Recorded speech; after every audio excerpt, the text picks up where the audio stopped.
बसून पगार घेता म्हणून सफाई काम बघणाऱ्या सुपरवायझर तसेच कामगारांना दोघांनी मारहाण केल्याची घटना सोमवारी सकाळी सिडको वाळूज महानगरातील साऊथ सिटी येथे घटना घडली आहे। याविषयी पोलिसांनी दिलेल्या माहितीनुसार सिडको प्राधिकरणाच्या वतीने साफसफाईचे काम सचिन सर्व्हिसेस यांना देण्यात आले असून त्यांच्याकडे वाल्मिक सोनवणे हे सुपरवायझर म्हणून काम करतात।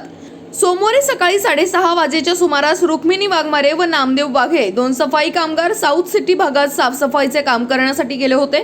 त्यानंतर 8:30 वाजण्याच्या सुमारास सुपरवायझर सोनवणे हे साऊथ सिटीत कामाची पाहणी करण्याकरता आले असता वकील योगेश थोरात व कृष्णा बोबडे यांनी सोनवणे यांना तुम्ही बसून पगार घेता, तुम्हाला काम करायला नको, सिडको तुम्हाला काही सुविधा देत नाही असे म्हणून शिवीगाळ केली। यावेळी सोनवणे हे त्यांना समजून सांगत असताना वकील योगेश थोरात व कृष्णा बोबडे यांनी सोनवणे यांना मारहाण सुरू केली। दरम्यान रुक्मिणीबाई व नामदेव सोनवणे यांना सोडवण्यासाठी आले असता त्यांना देखील दोघांनी मारहाण केली। या घटनेत रुक्मिणीबाई यांच्या उजव्या हाताला मार लागला। या प्रकरणी वाल्मिक सोनवणे यांनी दिलेल्या तक्रारीवरून MIDC वाळूज पोलीस ठाण्यात गुन्हा दाखल करण्यात आलाय व आज रोजी महिला घाटी रुग्णालयात दाखल आहे।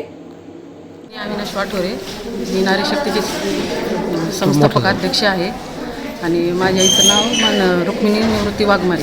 22 तारखेला साऊथ सिटीमध्ये थोरात वकील साहेबांनी आणि त्यांच्या मित्रांनी मिळून माझ्या आईला गलिच्छ भाषेत शिवीगाळ करून फार मुक्का मार मारला। हाताने चापटाने बुक्क्याने मारलं आईला फार। त्यावेळेस पोलीस स्टेशनला आई गेली असता आईची रीतसर तक्रार घेतली नाही त्यांनी आणि तक्रार न घेतल्यामुळं आईची फार तब्येत खराब झाली कालपासून। तर आम्ही आज सकाळी घाटीला त्याला इमर्जन्सीमध्ये ॲडमिट केलेलं आहे। पोलिसांना कल्पना दिली होती का? पोलिसांना कल्पना दिली होती ना, त्यांनी गुन्हा दाखल करून घेतला तरी गुन्हा प्रतिनिधी सुनील आडसूळ, पैठण, छत्रपती संभाजीनगर।